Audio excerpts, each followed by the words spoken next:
Olá, quarto ano. Vamos iniciar, então, agora a nossa aula de História. E em História, vamos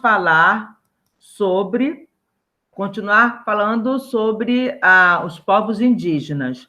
Então, das páginas 252 a 263, vamos falar sobre a religiosidade indígena, os indígenas e suas moradias e o dia a dia na aldeia.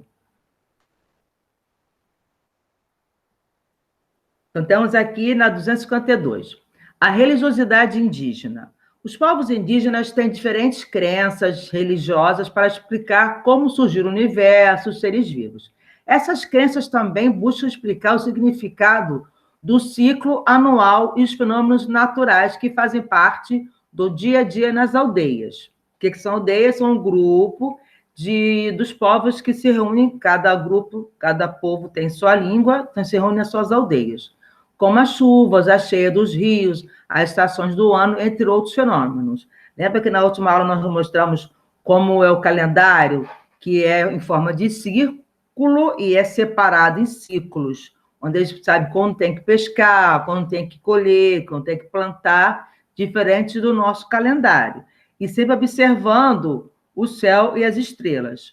Então, temos aqui uma história contada pelos Enauenes Nauês sobre o surgimento da planta de mandioca. Vamos lá, então. Certo dia, uma jovem menina pediu para sua mãe que a enterrasse. Apesar da tristeza, a mãe atendeu ao pedido da filha e a enterrou até a cintura numa terra fofa e fria. Após o seu enterro, a menina pediu à sua mãe que não olhasse para trás. Pediu também que voltasse para visitá-la depois das primeiras chuvas. Recomendou, por fim, que não esquecesse de lhe trazer peixe e que mantivesse o terreno à sua volta sempre limpo e bem cuidado. A mãe fez tudo o que a filha pediu e, ao voltar ao local, encontrou uma roça de mandioca bonita e bem formada. De cada parte da menina brotou uma nova planta, dando origem às variedades de mandioca hoje cultivadas pelos Inauene e Nauês. A mãe visitava frequentemente a roça, limpava em volta das plantas e retirava com cuidado as raízes, levando-as para a aldeia, onde todos se alimentavam. Então, essa é a origem que o povo Enauene e Nauês fez para poder explicar a origem da mandioca. Então, todos eles procuravam uma explicação. Lendo a página anterior, vamos colocar aqui responder. Qual a explicação que os Enauene e Nauês dão ao surgimento da mandioca? A história narrada pelos Enauene e Nauês afirma que a planta da mandioca nasceu o quê? A partir da menina indígena que pediu à mãe que a enterrasse. Isso de acordo com a explicação deles. Bom, que tipo de fenômenos naturais podem ser explicados pelas crenças indígenas? Nós podemos colocar as chuvas, as cheias dos rios, o nascer e o pôr do sol, o crescimento das plantas. Então, entre outros exemplos, sempre ligados à natureza. São essas explicações que eles dão para as crenças indígenas. Forme uma frase com as palavras a seguir: povos indígenas, dia a dia, crenças religiosas e explicar. Podemos botar aqui: os povos indígenas, no seu dia a dia, procuravam, através das crenças religiosas, procuravam explicar a origem da natureza. Então, é uma frase que tem que ter todas essas palavras aqui, esse grupo de palavras.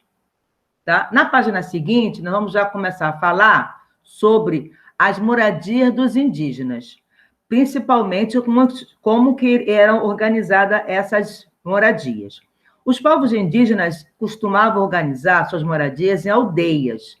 As características dessas moradias e a maneira como são distribuídas na aldeia dependem dos costumes de cada povo. Vamos ver aqui como que os chavantes se organizavam. Eles viviam principalmente no estado do Mato Grosso, organizavam suas moradias em forma de ferradura. Olha aqui, fazer esse contorno aqui, em forma de ferraduras, estavam as aldeias, e no centro da aldeia, ele costumava realizar aqui suas festas. Então, por isso que o centro ficava vazio, que era a festa para agradecer a plantação, agradecer a chuva. Então, eles formavam os chavantes, a formação em forma de ferradura. Depois nós temos aqui do povo Munduruku. Ele já o sustento deles era principalmente a pesca. Por isso que a formação deles era próxima a algum rio. Então, eles formavam assim em fileiras, tá? Próximos aos rios, principalmente no estado de Mato Grosso, Pará e Amazonas. E na parte central da aldeia, tinha esse espaço aqui, onde as crianças podiam brincar e se divertir. Próximo aqui, nós temos os Bororo. Os Bororo já faziam sua formação em círculo, principalmente no estado de Mato Grosso, eram redondas, e preste atenção que no meio ficava uma moradia. Essa moradia costumava ser construída sempre dentro da floresta.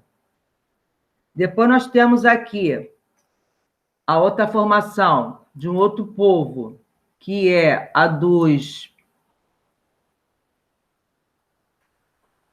Mais uma vez, que é dos Yanomamis, que é na região do Amazonas, que eles vivem em aldeia formada por apenas uma moradia. Então, aqui é uma única moradia, que é chamada de Chabono. Chabono. A Chabono é uma chamada de aldeia-casa, bastante ampla, grande, e é habitada por várias famílias, mas cada família tem o seu espaço para dormir e cozinhar. Era uma aldeia, Chabono, uma aldeia-casa, mas cada família tinha seu espaço, não era misturado. Então, a família da família ficava aqui para morar, para dormir e fazer a comida, outras famílias assim, separadas, embora fosse toda uma casa só. Agora, tem também as moradias dos piranhas. A aldeia do povo piranha, que tem da origem ao peixe, a região sul do estado do Amazonas. Ela é organizada de acordo com as estações anuais, definida pelos períodos de seca e de chuva. Assim, nos períodos de seca, o que eles fazem? Eles constroem suas moradias às margens dos rios. Já na época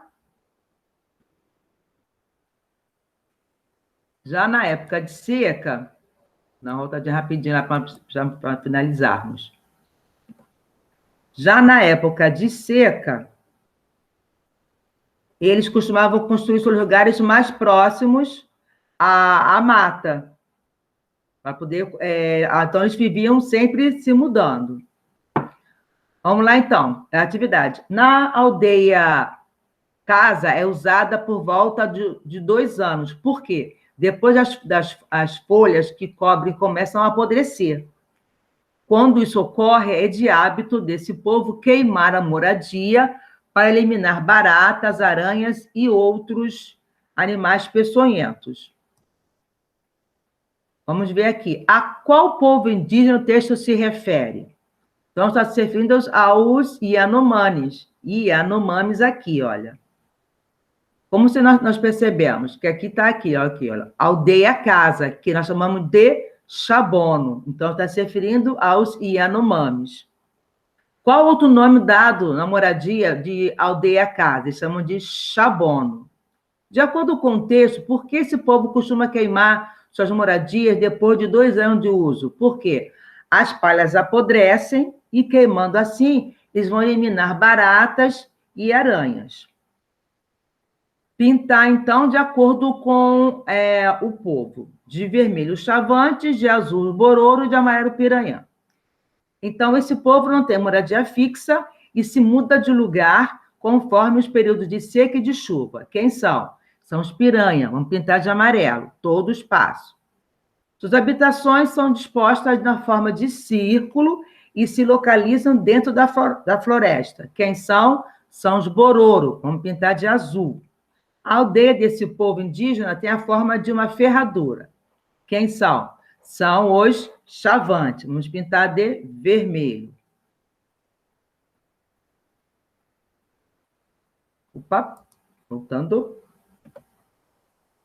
Na próxima página, nós temos aqui como é o dia a dia das aldeias. Os indígenas realizam diversas atividades, mas de cada povo tem sua própria organização social para a realização das tarefas, ninguém fica parado. Então, para cada, por exemplo, os caiapós, a função da mulher é o quê?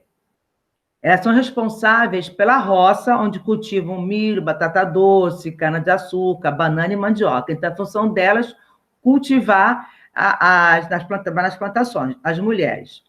Já os homens realizam a caça e a pesca, além de produzirem objetos e ferramentas para poder proteger a aldeia.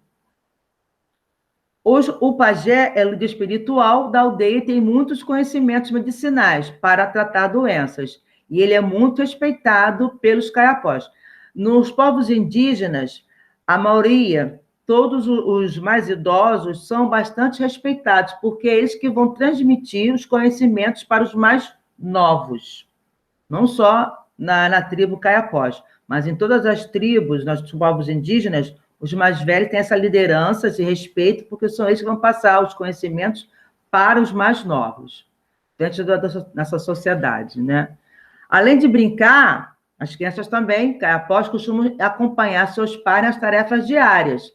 Dessa forma, eles podem começar a aprender as atividades que irão desempenhar quando forem adultas. Então, brincam, mas também aprendendo, é uma forma de aprender. O chefe caiapó é o líder responsável para tomar as principais decisões da aldeia.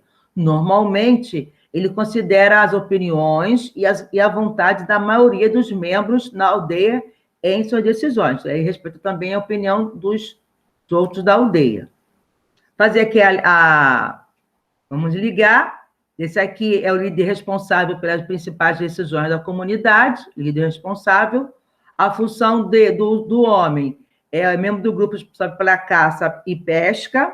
Da mulher, nós vamos ligar o quê? Faz parte do grupo responsável por cultivar os alimentos. As brincadeiras indígenas, não sei se vocês sabem, mas a peteca, o peão e o barbante, que nós chamamos desses jogos que vocês estão vendo aí, são de origem indígena. A peteca começa com a construção do brinquedo, né? As próprias crianças separam a palha e outros materiais e fazem a peteca. Depois os participantes passam a disputar, né, na partida. As crianças também gostam também de brincar com peão. Separam as melhores sementes da palmeira de Tucumã, montam seus peões e organizam os torneios. Tem também com o barbante. As crianças calapalos, que brincam com um tipo de barbante feito de palha de buriti trançada. Depois de feito o cordão, o objetivo da brincadeira é construir as formas geométricas que representam, por exemplo, animais e objetos. Vão formando aqui os desenhos. Todo mundo aqui já brincou pelo menos de um desses objetos, né? Então já sabem, claro que vocês já devem saber, são de origem indígena. Agora sabemos que todos os povos têm direito, inclusive os povos indígenas, né? Todos têm direito a se proteger, pois que a demarcação, separado o local dele para que não, nesse espaço eles possam plantar, sobreviver, sem que o homem branco, que eles costumam dizer, cheguem e acabem desrespeitando, fazendo o desmatamento e destruindo a parte que eles estão vivendo. Então, por isso que eles são demarcadas, separadas, para justamente proteger os povos indígenas. Então, temos aqui o texto que vocês vão ler, aí vão pintar de azul as tarefas realizadas por mulheres e de verde as tarefas realizadas pelos homens, segundo aqui os mundurucus. Coletar frutos, da mulher, de azul. Caçar animais na mata, de verde, do homem. De azul, trabalhar na roça, a função das mulheres. e pescar é a função do homem. Qual é a alimentação do povo Munduruku? De acordo com o texto, a função, a alimentação deles, eles se alimentam de tubérculos. O que são tubérculos? São... O que são? Vamos voltar então lá, o que são, vamos acompanhar. São células de plantas ricas em proteínas. Então, nós temos de tubérculos, frutos e carnes. Resumindo essa unidade, nós temos as moradias dos indígenas, que cada um tem suas moradias, né, em forma de ferradura, próximas aos rios, em forma de círculo, tem o chabono. Entre os povos indígenas, eles percebem, observam muito a natureza. Os povos indígenas também utilizam a terra para seu sustento de forma não predatória, quer dizer, não destrutiva. As crenças também são muito importantes para os povos indígenas e também costumam dividir suas tarefas no dia a dia na aldeia. O homem, a mulher, as crianças e os idosos. Cada um tem sua função na aldeia. Então, fechamos aqui em História, trabalhamos das páginas do nosso módulo 1, que estamos já finalizando o nosso módulo 1, das páginas 252 a 263. Beijos, tchau, tchau.